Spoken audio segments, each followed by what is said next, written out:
A while back, I did some videos on Coraline, because I would consider Coraline to be a stop-motion horror movie, and I found it interesting to analyze. As you are probably aware, when you show interest in a topic online, YouTube will recommend more videos on that topic. And this is how I became acquainted with Coraline Theorists. I have some theories, some good ones. I'm pretty sure the cat is actually a fairy. If Mr. Lovat's corpse was placed in the empty apartment next to Coraline's... What if Coraline's parents purposely chose the house because they had known about the history of children disappearing there and wanted her gone? And being resurrected in the form of a cat to protect his great-grandson. He was there to help clean up the Chernobyl disaster with all the radiation, and his skin is blue because of the radiation. This being is powerful. Is that maybe Coraline has schizophrenia? The Beldam and the cat used to be real human beings, and they were married. And how there's possibly two cats trapped in one body, but both of them are not real cats. One of them is the spirit of Livy's grandma's father, and the other one is either the son of the other mother or the spirit of the other world. Coraline Theorists are what I refer to as a strange set of individuals focused on finding hidden meanings and secrets in the 2009 stop-motion animated film Coraline, and in some cases, the 2002 book that it was based on. If you're not familiar with the story, it follows 11-year-old Coraline Jones, who, due to boredom, discovers a passageway in her new house leading to a parallel dimension called the Other World, where she's entertained by more ideal versions of her parents and neighbors with buttons for eyes. As they tend to her, she realizes her other mother is actually an evil creature known as the Beldam, sometimes pronounced Beldam, who is trying to lure her in to steal her soul. When the Beldam kidnaps her real parents, she challenges the wicked entity to a game to win them back and escape back to her world. When I made my Coraline videos, I was mostly able to stay disconnected from the Coraline Theorist community. But every now and then, I would notice strange comments, like this one. There's a shed next to the Pink Palace. What is it for? Please make a video about it. For reference, the Pink Palace is the apartment complex that Coraline's family moves to, and the shed is just this. It may actually be a barn, but it's just a building that you see in the background. I don't really think there's a story behind it. So why would someone ask me to make a video about it? Well, I eventually found out it's because other creators have been scrubbing the entire movie, looking at every last frame for potential clues to incorporate into their insane theories. And these people are some of the most deranged individuals you will ever find on the internet. To learn which Coraline theorists belong on a government watch list, stick around to the end of this video. This video is sponsored by Aud. That's just short for sponsored by Audible. Click my link for a free trial.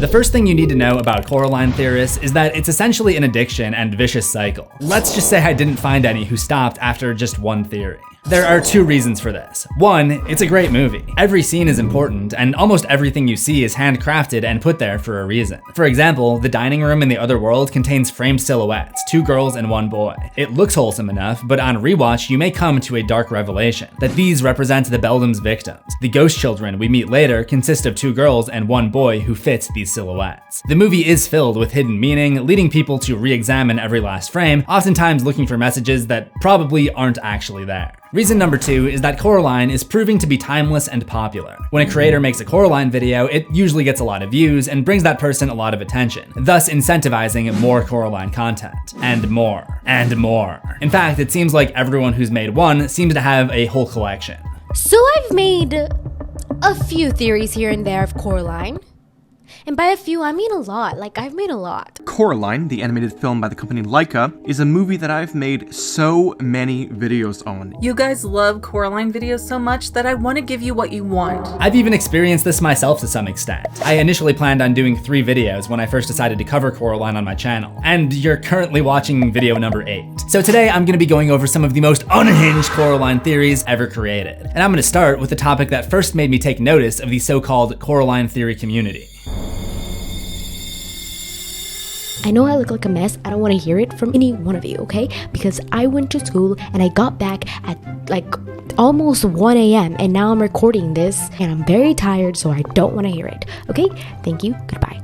Oh yeah, you look like such a mess. I mean, clearly you didn't just put on a full face of makeup and curl your hair so it has that perfect DNA strand look. I can't even believe you would put yourself on camera looking like this. It's honestly kind of insulting to your audience. But I guess I'll try to look past that. Let's hear why she thinks the cat is the true villain of Coraline. The cat is very, very strange. He hates the Beldam, but it doesn't seem like he likes Coraline all that much. yeah, I mean, that's what a character arc is. At the beginning, he's skittish around her, but then they build up some trust and team up in the end. All he really does at the beginning is instill fear into her, make smart remarks, and he doesn't even directly tell her to leave. Who is the cat? What is the cat? I'm pretty sure we know what it is. It's a cat. That much is in the name. You will know that I believe that the Beldam is actually a fairy. Oh yeah, this is something these Coraline theorists love to talk about. The Beldam being a fairy. In European folklore, fairies are magical beings, not necessarily these small winged creatures depicted in pop culture. Traditional fairies are often shapeshifters that use their magic for mischief, deception, or even malevolence. They're also known for making deals with humans, like the deal that the Beldam makes with Coraline to win her parents back. So while this theory is mostly based on sound folklore, there is one major problem that makes the Coraline theorists who support it look kind of unhinged. Do you ever feel like you're trapped in a giant, cold, empty room with no way out and nothing to listen to but the haunting echoes of your own voice?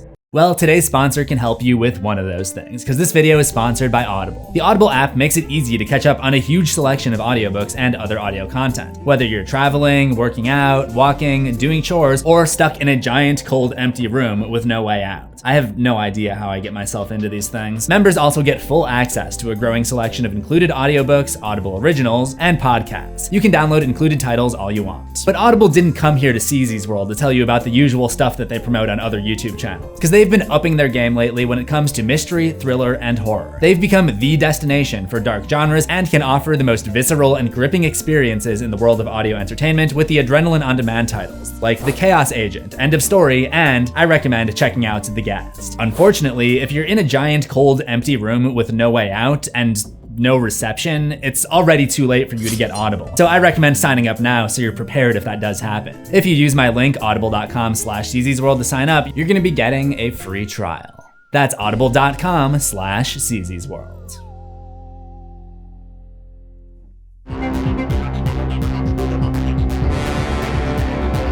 So the proposal is that the Beldam is a fairy, and our messy theorist here, she's just such a mess, points out that the well that Coraline throws the Beldam's remains down is situated inside of a fairy ring, or a circle of mushrooms that occurs in nature. There's a literal fairy ring in the movie. When people step into it, that's when the Beldam traps them. What is it with this girl and her erratic body movements? I feel like she's about to punch me in the face. She's like that kid on the playground in 3rd grade who's constantly doing this towards your face, and then he's like, made you flinch, made you flinch. Like, yeah, I flinched at the thing coming towards my face. Sorry for having basic survival instincts. At least my parents didn't name me Spike. Anyway, she points out some of the characteristics that fairies share with the Beldam, like interdimensional travel, shapeshifting, giving gifts, and the power of names. Names hold a lot of power in the fairy kingdom. If you know a fairy's name, you'd be able to control them. That's why we never get to know the Beldam's name, her real name. Or it could just be that she's an ancient creature from the 1700s and is probably named Eleanor or Clementine or something. Not quite as intimidating as the Beldam. Maybelle or Jane just doesn't have me shaking in my rain boots when I hear it. You can probably figure out where Messy Maria is going with this whole fairies don't reveal their names idea though. Doesn't this sound a lot like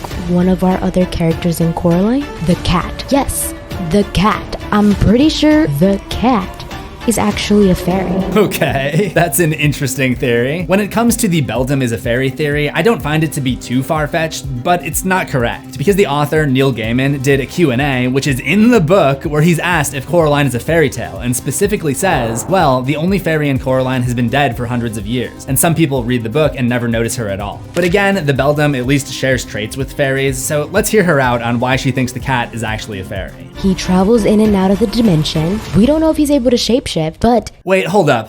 I feel like if he was able to shapeshift on command, then he would have done it at some point. Like maybe when he was trapped in the other world, or when his life was being threatened by the Beldam, he could have turned into a giant spider-eating lizard, but he didn't do that. Let's face it, he can't shapeshift. A big part of her argument seems to be that the cat doesn't give Coraline his name, but just having things in common with fairies doesn't automatically make the cat a fairy. We could say the same thing about Valak from The Conjuring, a shapeshifter who travels between dimensions and obscures its name because knowing the name gives someone power over it. But Valak is a demon, not a fairy. They just happen to share a few traits. But again, it's not that harmful of a theory. It doesn't ruin the story or anything if you believe it, but this next part certainly does. At first, I was like, is the cat actually working with the Beldam? No. Why would you ever think that? The cat tries to help Coraline at every opportunity. And in the book, there are specific details of the cat being scared while entering the other world and avoiding the other mother whenever possible. In my video on the cat, I actually mentioned how they're most likely enemies, and the Beldam spends time trying to fix up the secret passageways that connect the two worlds in order to keep the cat out. The cat even kills one of her rat minions. Don't think he'd be doing that if they were working together. I even have a theory of my own about the missing piece of the cat's ear, most likely the result of a close brush with the creepy Audre Madre. The other mother. My Spanish is not great. Now, to her credit, Maria does admit that the cat working with the Beldam makes no sense, but her alternative theory isn't much better. We already established she could possibly be a fairy as well. What does this Beldam fairy want? Her soul. And what does this cat fairy want? Probably her soul too. Yeah, I mean, never mind the fact that when Coraline is trying to find the souls of the 3 ghost children so that she can win her game and get her parents back, the cat helps her get one of the souls and gives it back to her. If there's one thing I've noticed with Coraline theorists, it's that they'll often ignore very overt facts that are actually in Coraline, but pay very special attention to random stuff that they made up. And the cat seems more interested in scaring her than saving her. I think she's overthinking the fact that the cat is the one to show her that her parents are trapped in the other world. He encourages her to go back. Who does that? Why can't you just do it yourself? Why can't you just get her parents back yourself instead of encouraging like an 11-year-old girl to go back into a hell? Maybe, just maybe, the reason that he can't do that is because, and I know this is gonna sound crazy, because he is a cat. He doesn't have hands and he can't do anything about it. I don't see how it would be his responsibility to save the parents of some random girl who just showed up in Oregon to begin with. Yes, he helps her win, but at the same time, he hates the Beldam. You know, the more you talk, the more I believe that you're wrong. I feel like I've dwelled on this one enough, but her other evidence is pretty unhinged too. There's this object in the tunnel as Coraline is escaping back to her world, which Maria describes as a turtleneck of one of the cat's victims without really any evidence. Then she says the reason the cat was okay with Coraline throwing the key down the well is because the well is actually a portal to some other dimension. But they're already in the cat's dimension, according to her. So does the cat have 2 dimensions? What's going on here? I think Coraline is now in danger. She is the cat's victim now. Just smile politely, y'all. This girl is honestly terrifying though. In her first Coraline video, she has this cartoon avatar where she's wearing a shirt that says hug dealer, and there's something very unsettling about that. In addition to the erratic body movements that I mentioned earlier, every now and then she'll cut away to movie footage and come back and be so close to the camera. Shouldn't you be trying to move away from the camera? You know, because you're such a mess. I know I look like a mess. Her next theory would be 10 times crazier.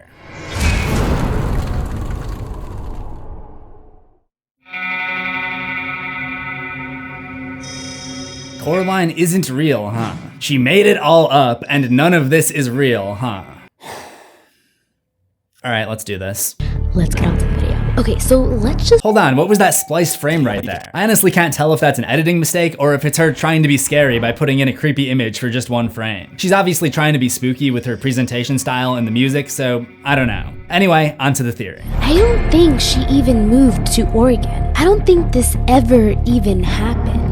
This theory proposes that the entire movie is actually a hallucination being produced by Coraline's brain. The basic gist is that there was a car accident before the events of the story, putting Coraline into a coma where she hallucinated the family moving to Oregon and her discovering the other world behind this door in their new house. In the movie, her mom is in a neck brace, but Coraline is fine, which is meant to provide contrast between her boring disabled mother in the real world versus her exciting other mother in this alternate dimension. But this creator explains the neck brace as a scenario that Coraline is holding on to cope with the fact that she caused the car accident, and now she's stuck in this comatose dream. That's why when she discovers this fantasy world, she finds herself trapped in it, just like she is trapped in the coma. But this wonderful and totally sane YouTuber does not just stop there. Maybe Coraline has schizophrenia, but I looked further into it. There might be some proof. I think someone may have schizophrenia, but Coraline's not the one I'm worried about. She talks about how people who have hallucinations have a hard time differentiating between what's real and what is not real. Just like how Coraline doesn't realize that the other world is not real when she first arrives there. While discussing the list of symptoms of schizophrenia that she Googled, Maria mentions this. Early signs of schizophrenia is they are unmotivated to do anything, reclusive to others, and very isolated from others. They are very hostile towards others, and they typically suffer from insomnia.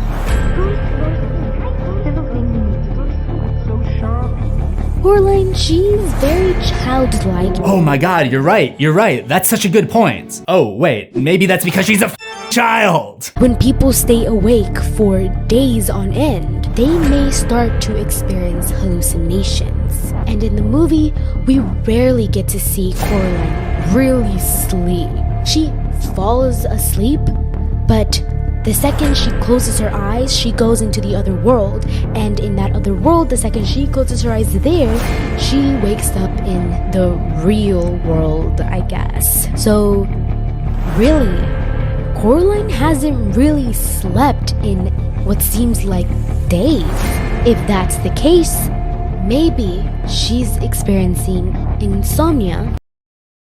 Have you ever seen a movie before? That's just what editing is. You don't just leave in the full 8 hours of Coraline sleeping. You get rid of the moments that aren't interesting. Imagine if you were making your videos and you just left in the parts where you pause and drink a glass of water.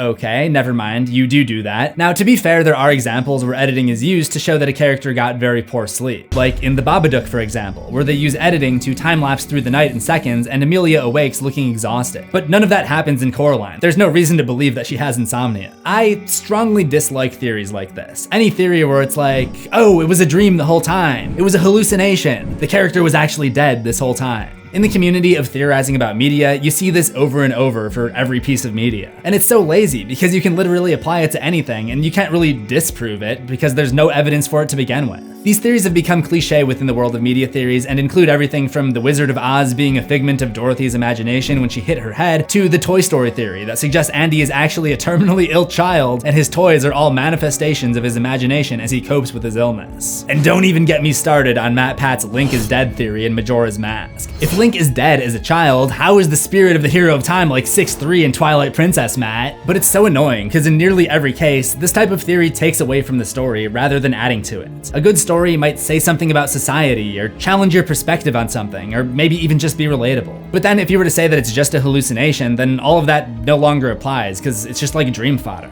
And by the way, Maria, wouldn't accepting this theory also undo all of your other theories? How can the cat be an evil fairy secretly plotting against Coraline if the cat is just a figment of Coraline's imagination? Didn't think that one through, did ya? Maybe you better stick to your Cocomelon theories. There's really two theories that I want to delve into with Cocomelon, and both are kind of weird and creepy. But in this video, I'm gonna stick to analyzing Coraline theories, and one of the biggest Coraline theories is the Coraline core theory from the Fangirl. Like any good piece of entertainment, she starts by complaining about her career. But sadly, I went to college for a degree in film studies, so I actually spent good money on being trained how to pick out little details in film and write these thesis papers on them, which means I've had zero job prospects since graduating, she says, as she promotes her affiliate links and merchandise and other channels. However, I guess that film degree isn't even going to good use because she keeps complaining about how she's not able to express her thoughts properly. I have been very jumbled up talking about Coraline, partly because I can't fully explain it in every video. I've gotten so many comments from people who watch one or two of my Coraline Theory videos and get confused. And I get it because I developed a lot of my theories throughout multiple videos. So I'd watch the movie again and catch something different, or I'd have a conversation with someone and realize I am not explaining things as well as I thought I was. I'll attempt to explain her ideas more concisely than she does. So the Fangirl's main Coraline theory is what she calls the core theory, which is that when Coraline goes to sleep during her visit to the other world, she somehow wakes up in her bed back in the real world. But this is not the real world. This is what she calls the Pink Palace Limbo world. So although it appears that she's going back and forth between the real world and the other world, she's actually going back and forth between the other world and this third limbo world. At the end of the movie, she ends up trapped in the limbo world, which could explain why we see the shape of the Beldam's head in the garden. And I'm not totally against this idea, actually. I'm not gonna say that it's literally true, because there are examples of characters remembering interactions from the real world, but I think the subtext of constant pleasure in the other world versus the reality of delayed gratification in the real world is a real theme intended by the author. And the limbo theory is meant to show that the lines between those two realities can often be blurred. But then, as is so often the case with Coraline theorists, this creator takes it a step too far.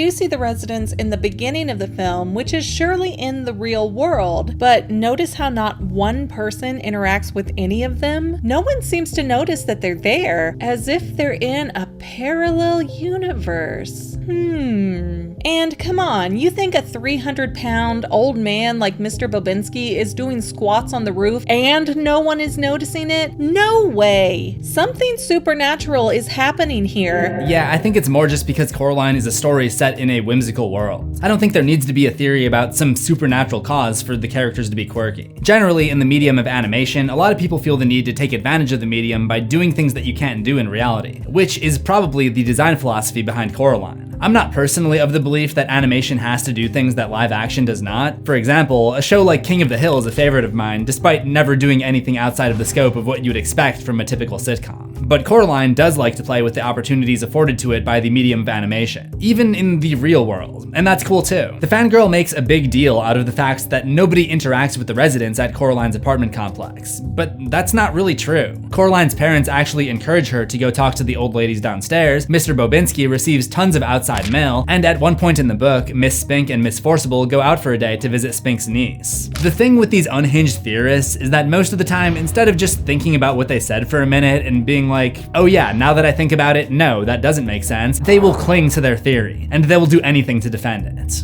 Now, that all sounds like it contradicts my visual aids, but it actually doesn't have to. It would actually take far less energy for the Beldam to trap residents in a parallel universe that cuts them off from the real world. So everything would look the same, but the residents of the Pink Palace Limbo world are in a parallel universe that doesn't interact with the real world. What reality are you living in? Maybe this YouTuber lives in an alternate reality, where things don't have to make sense, and I talk like this, and your name is watered down. That reference is gonna be lost on most people. Now don't get me wrong, I like a good film theory. I think the best ones change the way that you look at the story or a certain aspect of it. The movie adaptation of Coraline came out a year before one of my favorite movies, Inception, which covers similar territory. A character struggling to differentiate between a dream world and the real world. In Inception, there's a suggestion that the character Cobb is stuck in the dream world at the end because he's lost his ability to distinguish dream from reality. The Inception wedding ring theory posits that the presence or absence of a wedding ring serves as a visual clue to help viewers distinguish between dream world and reality. And since Cobb is seen without the ring at the end of the movie, that means he actually has made it back to reality. You don't have to agree with it, but it's simple, effective, and if you do agree with it, it causes you to see the ending in a new light. It feels like Watered Down here is trying to capture that same magic in her Coraline core theory, only it's not working. When you have to do all this mental gymnastics and reshape reality as we know it in order to make your theory work at the most basic level, that's what we call, what do we call that?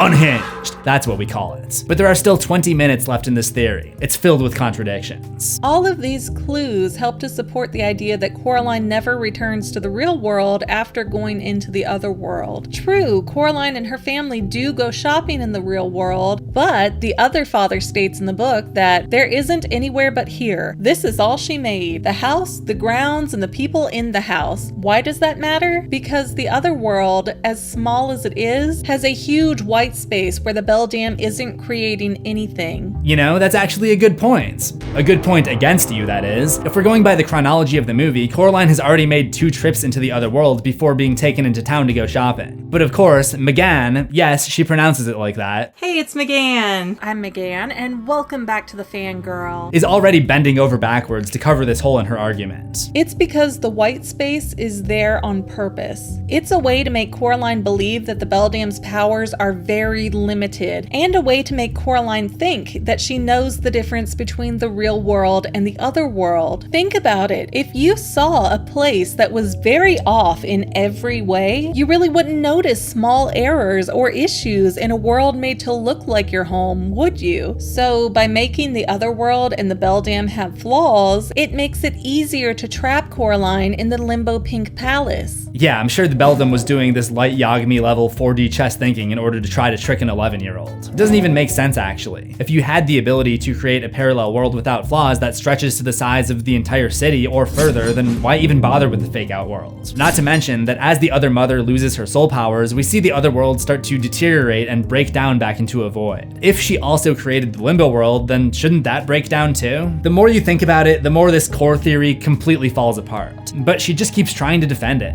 There is no free will, and everything with button eyes is merely a puppet for the Beldam to use to her advantage. And it's a similar issue with the ghost children. They were real people at one time, and that's how the Beldam can recreate their likenesses, but now their carbon copy forms are being used to make puppets that the Beldam controls. That's why the ghost children tell Coraline to run away from the other world because it's so dangerous, then also ask her to linger around and free them too. So what she's saying here is that everyone who helps Coraline escape the other worlds along the way, from the other father to the other Wybie to the ghost children, were all puppets being controlled by the Beldam. The Beldam instructed them to give her warning so that she would try to escape from the other worlds to the Limbo world, which is where the Beldam really wants her to end up. This is my other least favorite type of cliche theory, the everyone was in on it the entire time theory, like the Blair Witch Project theory that everyone in town conspired to make up stories about the Blair Witch to drive the documentary filmmakers crazy, or the Matrix theory that Morpheus was working for the bad guys all along. These theories are often easily explained with the same logic. Everything that happens because the bad guys planned it that way to manipulate the main character. It's another lazy theory that you can slap on just about any property you want and it'll work, but it'll severely make the story worse. Coraline only wins because the Beldam wanted her to win. It was all part of her long-term plan. Give me a break. If the ghost children were in on it, then what about the ending, where Coraline frees their souls and they come to thank her in her dream and warn her that she's still in danger?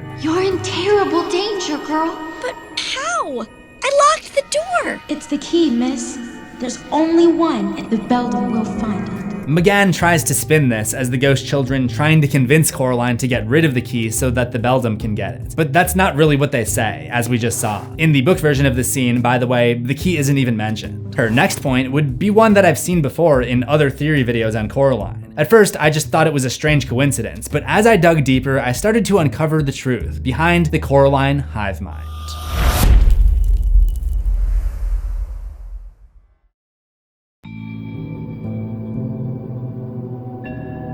One theme I've noticed throughout most of these Coraline videos is that they try to paint the picture that the movie actually doesn't have a happy ending. Once Coraline throws away the key, it goes down to the Beldam's lair, the Beldam has the key, and Coraline has effectively locked herself permanently in the Limbo area. It's funny how both unhinged theorists that I've discussed so far believe, without a shadow of a doubt, that the well is actually a portal. I agree that the design of the well looks a lot like the design of the portal, but I've always seen it as just narrative refrain. The dropping of the Beldam's hand in the well symbolizes returning the evil back where it came from. It's not literally a portal back to her world. If you actually watch the movie, when they throw the Beldam's hand into the well, along with the key, you hear the splash as it hits the bottom.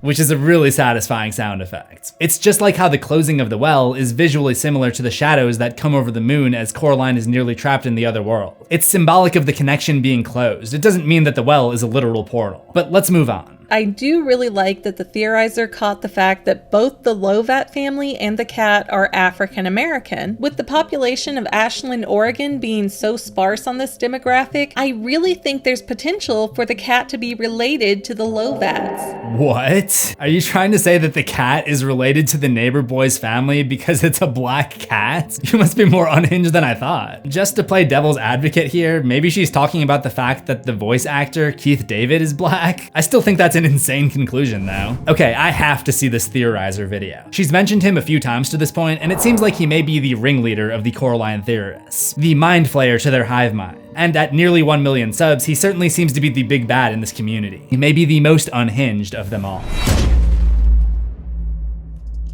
It seems that the theorizer may also be the original Coraline theorist. His videos go back as far as 2015. His content is compiled into this 13-part Coraline Mega Theory playlist, so I guess the best way to go about this is to make my way through that. Part 1 is about the well, which we've already covered, and Part 2 just discusses miscellaneous secrets, like how the button eyes are presented to Coraline in a hexagonal box, which matches the hexagonal room that the spiderweb sits under. Although those of us who can count have realized that this room is octagonal, it has 8 sides, not 6. Part 3 is a timeline of events, though if you want a good timeline with some analysis, I recommend you watch one of mine. Shameless self-promotion. But his timeline is fine. It doesn't assign specific years to anything, but in terms of chronology, it seems accurate enough. Part 4 is where he has narration for the first time and claims that some of his past theories were half-baked, hoping to make up for it with this one. First, he claims that the Beldam was once a human woman, now using soul magic to stay alive. Then he starts talking about the cat, claiming that he too was once human. The Beldam did not succeed in taking his soul.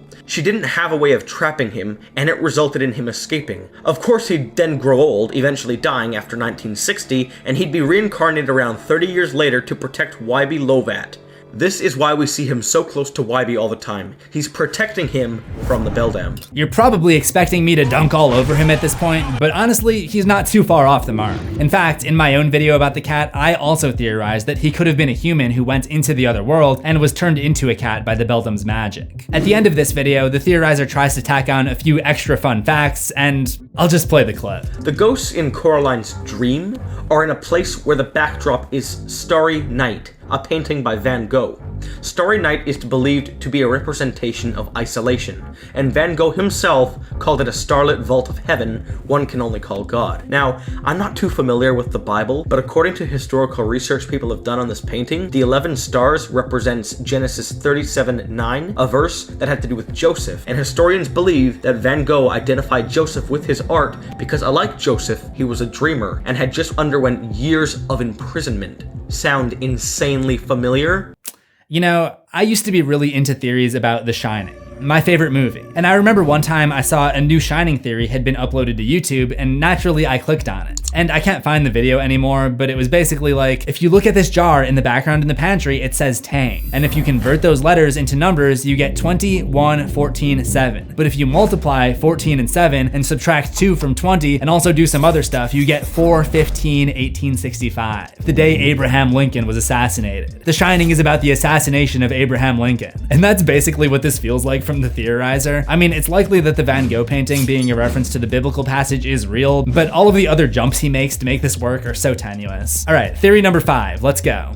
I realized that my 3 Coraline videos were the most popular on my channel, and so, naturally, I created part 4. It got me 50,000 subscribers and 1 million views. As is often the case with Coraline Theorists, their Coraline videos do well, so they want to do more Coraline videos. And if we're being real, this is why the Coraline theories are so unhinged. They run out of things to talk about after 1 or 2 videos, so they just start making stuff up. The social media attention is intoxicating, and as they make more and more theories, they get more and more bizarre, more far-fetched. Is this intentional? Maybe, maybe not. But one way or another, it just keeps escalating. The Theorizer's Part 5 is filled with mostly pretty good mini-theories. I really like the one about the key being shaped like a button, because the key is the object that connects the two worlds, just as an actual button holds together the two sides of your shirt. Then we get to the reason we came here in the first place. Well, prepare to maybe or maybe not have your mind blown. I came to the sudden realization that this grandmother is African American.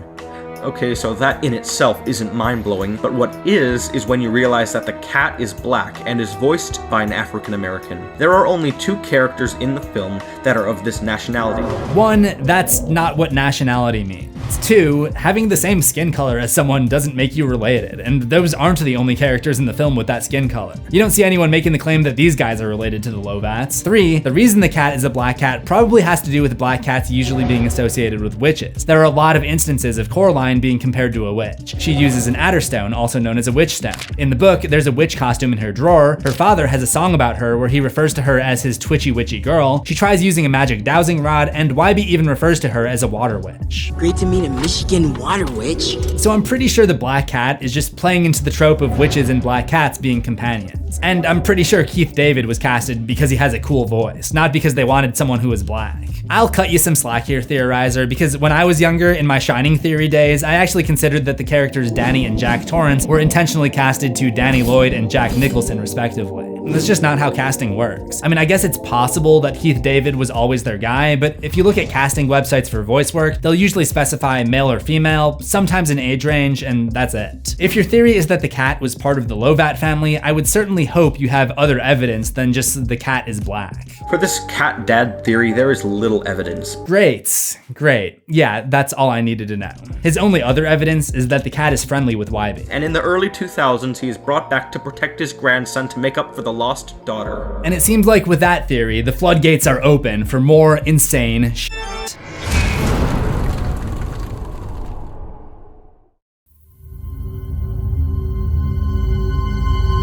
The the theorizer goes on to list a lot of other ideas that he has, which are definitely kind of made up, but to his credit, not necessarily unhinged. He thinks the fog represents the unknown and uncertainty about the future. He thinks the Beldam is able to control her subjects by filling them with this stuffing, which he calls soul sand. To be fair, it seems at this point during Theory 5 out of 13 that he's at least a little bit self-aware, and maybe hinting not to take him too seriously. So most of those were just ideas and not actually theories. It actually seems so far, other than a weird idea here and there, and some of his theories being a bit too much of a stretch, he hasn't really crossed into the territory of unhinged. If I were to propose my own theory for a moment here, I would say that he's more of a lead domino in a chain reaction. His theories, as of summer 2016, are just a little out there, and then he has imitators who push the envelope a little bit further, and then someone else wants to one-up the imitators by making the craziest theory yet. And that's how you end up with channels like McGann's. The Theorizer even talks about this in his 5th Coraline video. I noticed a couple of other YouTubers taking what was now on the wiki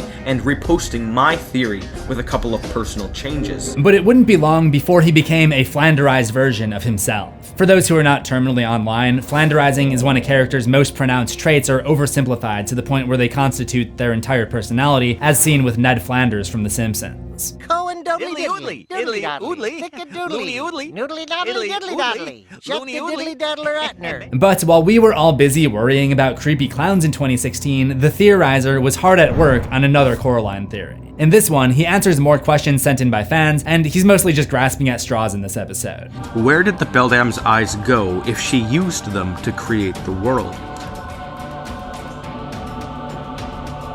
Well, we have a few options, but I'd say the best fit place would be the moon. The moon represents the other world.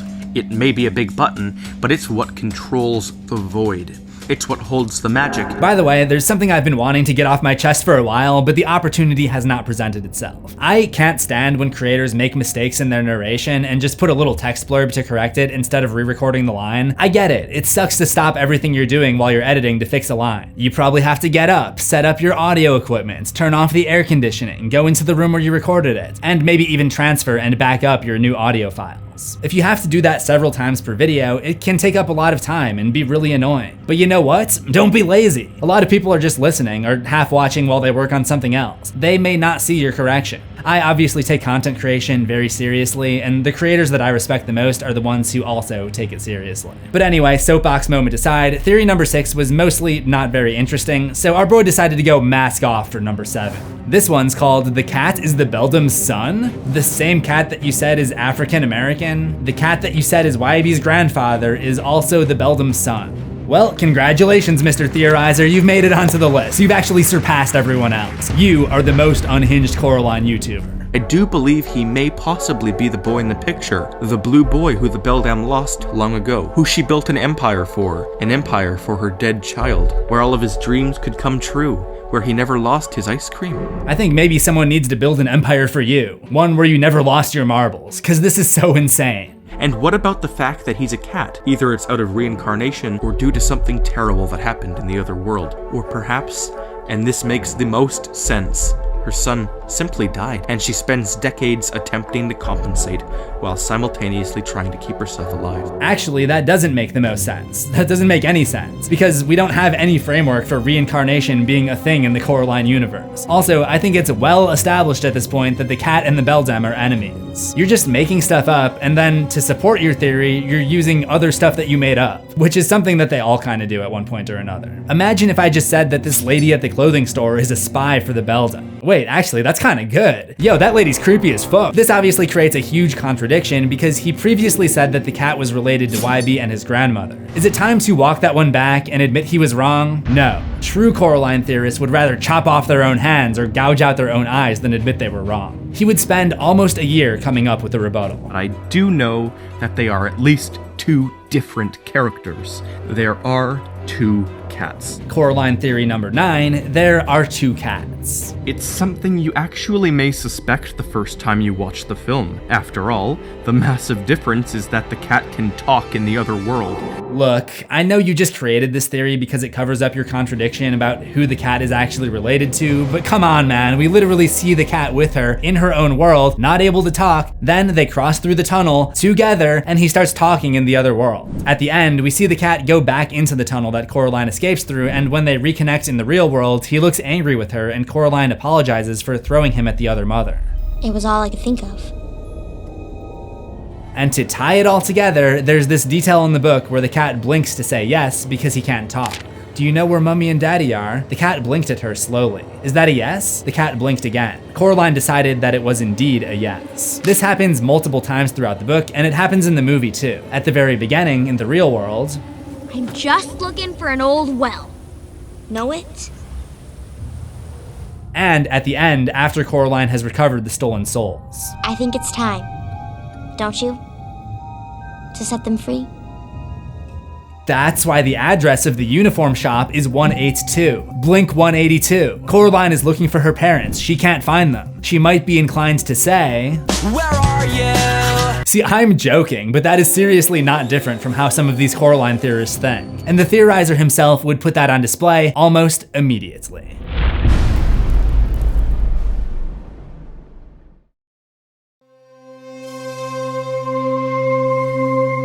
Theory number 9 truly puts the theorizer's self-clouded delusion on display in a spectacular way, and things would only get wilder from this point on. If this is indeed the case, it would mean that all of my previous theories are correct to a degree. In fact, it would tie the 7th one to all the others, if you know what I mean. Wow, how convenient. I'm sure you're not going to use other stuff you made up as supporting evidence. One cat is the Beldam's son, who I claimed to be the blue boy, and the other is Wybie's great-grandfather. We will need tons of evidence to support a theory of 2 different cats, and don't fear, I have a bit. A bit? When we look at the blue boy painting in the other world, his eyes bear a striking resemblance to that of the cat. The exact same shade of blue. Ah yes, from the brilliant mind that brought you All Black People Are Related comes the long-anticipated sequel, All People with Blue Eyes Are Related. So that's why everyone always confuses me with Brad Pitt. I have to point out that this is also like less than 3 minutes after he admitted that it's probably impossible for the cat, who he believes is the Beldam's son, to be the same as the boy with the ice cream cone. Let's rewind on that. Ice cream cones were created in 1896 by an Italian living in New York. In 1903, his patent was granted. So if the blue boy was the Grand Dame's son, born in the mid to late 1800s, then it would be incredibly unlikely for him to be so modernized like this with an ice cream cone. The boy actually looks like he's from the 1900s. There are so many possibilities to my theories, and I shall never settle on just one, as it would make me a poor theorizer. Maybe it would make you a better theorizer, actually. He also talks about another hole in his theory. The cat he's claiming to be the son of the Beldam is the one that has the voice by Keith David. It should be the other way around. But don't worry, guys, don't worry. There's a perfect explanation. It means that Vermin is putting on this fake voice to mimic the spirit of Mr. Lovat. And he also acknowledges that according to his theory, the Beldam's son would be the one to claw out his own mother's eyes. But he's got an explanation for that as well. It was all part of the show to trick Coraline. Isn't it obvious? He's letting Coraline escape so that they can work the system all over again.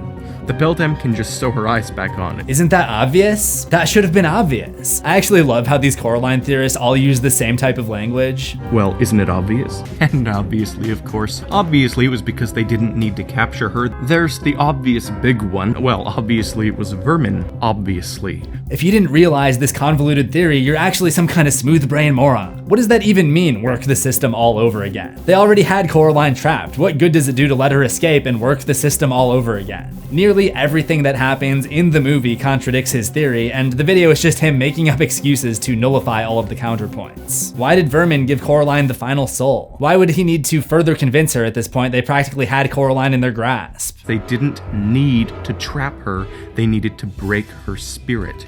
And the rest of their plan is something we don't know about because the movie unfortunately ends. But I have some ideas, though those are for a later video. Aw, man. I hate when the movie ends right in the middle of the story. Guess we'll have to wait for Coraline 2. What? There's no Coraline 2? Even though the original is insanely successful and it's been popular again online for the last 9 years, it's almost like the end of the movie is the end of the story. And just when I thought things couldn't get any more convoluted with the theorizer's messy headcanon, Coraline Theory number 10. There are 2 cat souls in a single body. In this one, he starts blabbering about the empty apartment next to Coraline's being the hiding place for Mr. Lovat's corpse, but then says that it's unlikely. Whatever the case may be, we know his ghost, mixed with the other world's soul power, kept him stuck as this cat.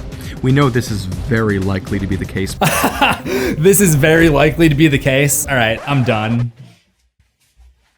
Okay, I'm not done. It is not a stretch in the slightest. So remember how he said that the movie ends before we figure out what the Beldam's plan was? Well, in this theory, he's concluded that they're going to make her school really boring so that she's tempted to come back to the other world. I'm not making this up. So just to recap, their master plan was to have her trapped, then intentionally let her go, and then lure her back so that they can trap her again. So they're right back where they started. Do not question the theorizer. All right, let's let him get to the main points. The distinction between Vermin and Mr. Lovat becomes increasingly blurred up until the end of the film. For example, when Coraline goes through the portal to save her parents, the cat enters it with her, presumably Vermin. Suddenly, he stops, shakes his head out of confusion, and now has the ability to speak. Okay, so this is the same scene that I brought up earlier to disprove his theory. He is not going to say that the cat has DID. If he says the cat has dissociative identity disorder, I honestly don't know what I am going to do. Mr. Lovat showed anger towards Coraline despite it being vermin she threw at the Beldam. There are clearly other things going on because only the end of the film prominently throws the distinction between them at us. Okay, so he technically didn't go for the DID argument, but it seems like what probably happened is he saw people in his comments making the same counter arguments that I made earlier in this video, and he's just trying to debunk them by saying, hey, it's magic, anything goes. Also, has anyone noticed that he's trying to make his cadence sound like MatPat? I'm not done with Mr. Lovat, though. Oh, but dear theorists, we've only just begun. After this, he gets way too obsessed with the geography of the other world, which I find kind of boring. I don't see why a world that you have to take a portal to should be held to very strict standards when it comes to use of space. It's also a stop motion movie. I think he's forgetting that these are physical sets that exist. Even though his 2 cat souls theory seemed to go over fine with his audience, who generally seem not to object to anything he says, it's probably kids, he continues to defend it in his next video entitled The Plight of the Seamstress. I have some more evidence for this shared body theory. In fact, my evidence is actually one of the points that used to be a contradiction: the shaking head. This shaking head is not the cat gaining the ability to speak from the portal, but rather him switching into vermin form so that he can lure Coraline into the concept of playing a game with the Beldam. This actually makes more sense than it being from him gaining the ability to speak. I mean, what would shake someone up more? Speaking ability or literal personality shift? I was wrong a minute ago. He basically is saying that the cat has DID. I somehow knew this would happen. He also uses this video to comment on that piece of fabric seen in the tunnel. Remember the thing that a random critique called a turtleneck of one of the cat's victims? We see, yes, the blue boy's outfit flipped inside out. That or it's just quite faded. It does not look even remotely the same. How the hell does this video have nearly 10,000 likes? It's seriously hurting my brain. A glowing orb turns into what looks like a rotting child's body morphed into the side of the wall, but that could really be anything if you look at it hard enough. I think that's his entire philosophy when it comes to this channel. If you look at something hard enough, it could be anything. And this kind of carries us through his other claims in this video. That the portal is actually the esophagus of some creature, that the Beldam is really an underling to an enormous alien monster, and that Wybie's grandma is actually evil. These are all actual claims that he makes in the video. And it's all to set up a pair of bombshells, the last 2 in the series.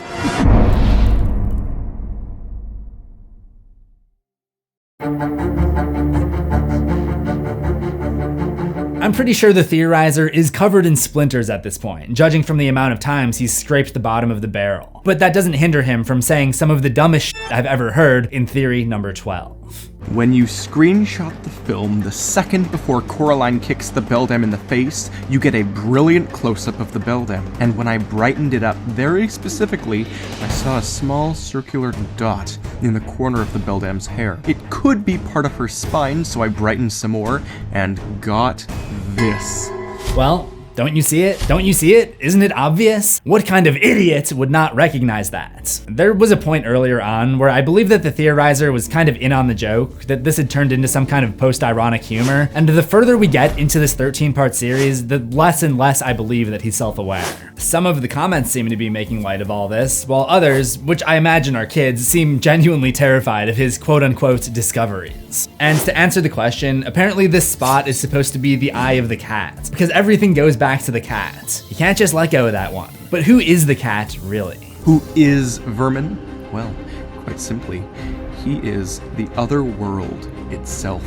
The book is excellently in tune with this. It talks about the portal as a living entity, and by extension, the other world itself as a living entity. And here, he's actually not embellishing too much. While escaping from the other world, Coraline touches the wall, and this is how it's described. The wall she was touching felt warm and yielding now, and she realized it felt as if it were covered in a fine downy fur. It moved, as if it were taking a breath. She snatched her hand away from it. Winds howled in the dark. She was scared she would bump into something, and she put her hand out for the wall once more. This time, what she touched felt hot and wet, as if she put her hand in somebody's mouth, and she pulled it back with a small wail. Then, shortly after, we get the following text. Whatever that corridor was older by far than the other mother. It was deep and slow, and it knew she was there. My interpretation has always been that the other mother we see is simply an avatar created by this unseen horror, the entity of the other world. Theorizer's interpretation is that it's the cat, which once again clashes with his past theories, but more importantly, is a lot less scary than the entity being this omnipotent thing. Usually his theories try to make things more scary, but I don't think he succeeded with this one. I guess he makes up for it at the end of this theory though, when he tells us his ideas about Coraline's ultimate fate. Coraline will become the next Beldam, being forced to drag in and murder little children for eternity as her body rots away without dying. And with that, we have finally made it to the last part of the Coraline mega theory. Coraline Theory number 13, the cat is controlling the other mother. And so today, in what I hope will be the last time I hit this movie, I'm going to discuss the final theory I accidentally made when overcomplicating things for myself. Enjoy this Lovecraftian freak show. And this theory has to be one of the most unhinged takes to be presented yet. In the last one, he tried to say that the cat was the big bad, the entity that makes the other worlds tick. And while I disagree with that, it's actually not far off the mark, because there is a living entity that predates everyone. But in this theory, he tries to make the argument that the Beldam is actually the virtuous hero, just a victim of this greater power. She is drastically and painstakingly sacrificing herself for eternity in order to save planet Earth from the other world. She desperately doesn't want to subject anyone else to the extremely unfortunate fate she lives through every single day. And she visibly does love the kids. The seamstress has only killed 3 children over the course of her holding the title of Beldam. If your argument is that someone is actually the hero because she only killed 3 kids, maybe it's time to get off the internet, go outside, see some sunshine. I know that sounds rich coming from me, but this is like watching A Nightmare on Elm Street and saying Freddy Krueger was the good guy because the dead kids no longer have nightmares. This is like saying Cruella de Vil was the hero of 101 Dalmatians because if she didn't skin those puppies, someone else would have. My man, you have lost. You've lost the plot. You've lost your mind. Get help. I appreciate being called a nutty conspiracy theorist. It is my striving passion in apparent life. Oh good, now I don't have to feel bad. That's the Coraline mega theory. But what became of the Coraline Theorists? Where are they now? A random critique broke down just about 2 years after her first Coraline video. In a vlog called I'm Done, Let's Talk, she admits that she kept doing more Coraline theories because her Coraline content got views, but now she's burnt out to the verge of tears. I'm worried about how my mental health will decline if I continue doing this. She took a break from Coraline theories, which lasted about 5 months. The Fangirl just decided to run Coraline into the ground and still hasn't taken her foot off the gas. I guess she just loves Coraline because these videos aren't even getting views anymore. She's done 44 episodes of her Coraline Theory playlist, and in addition to that, has been doing nothing but Coraline scene analyses for the last 3 months. She's going scene by scene and analyzing each scene with 20-minute videos. There are 52 scenes in Coraline, at which point her full analysis will be over 17 hours. Say it with me, everyone. Unhinged. And then there's the OG, the Theorizer himself. And he actually stopped doing Coraline theories after his mega theory. His last Coraline related video was just a compilation of his previous work, which came out in 2019. It's the most viewed video on his channel. So it seems they all went their separate ways. But before I end this, let me pose my own Coraline theory. Could unhinged theories be a microcosm of real-world conspiracy theories? Is Coraline core theory the stop-motion animation equivalent of flat Earth theory? Are the brain activity patterns that brought us the cat was the villain all along theory the very same line of thinking that gave birth to the Jewish space laser theory? Is the Coraline isn't real theory just a projection of someone's own fears that we are living in a simulation? And is the Coraline mega theory just the in-universe version of the ancient aliens built the Great Pyramids theory? Perhaps Coraline theorists just exist as an example. No, a warning. A warning about what happens when lunatics are left unchecked amongst themselves. When ideas bounce around in an echo chamber and get bigger and wilder and crazier. Maybe YouTube videos about Coraline can teach us something about the fringes of society. But hey. Am I really gonna end it like that? But hey, that's just a theory. A Coraline theory. Be careful what you wish for. And if I die this week, it was her. It was 100% this chick. I'll see you in the next one, assuming we both survive.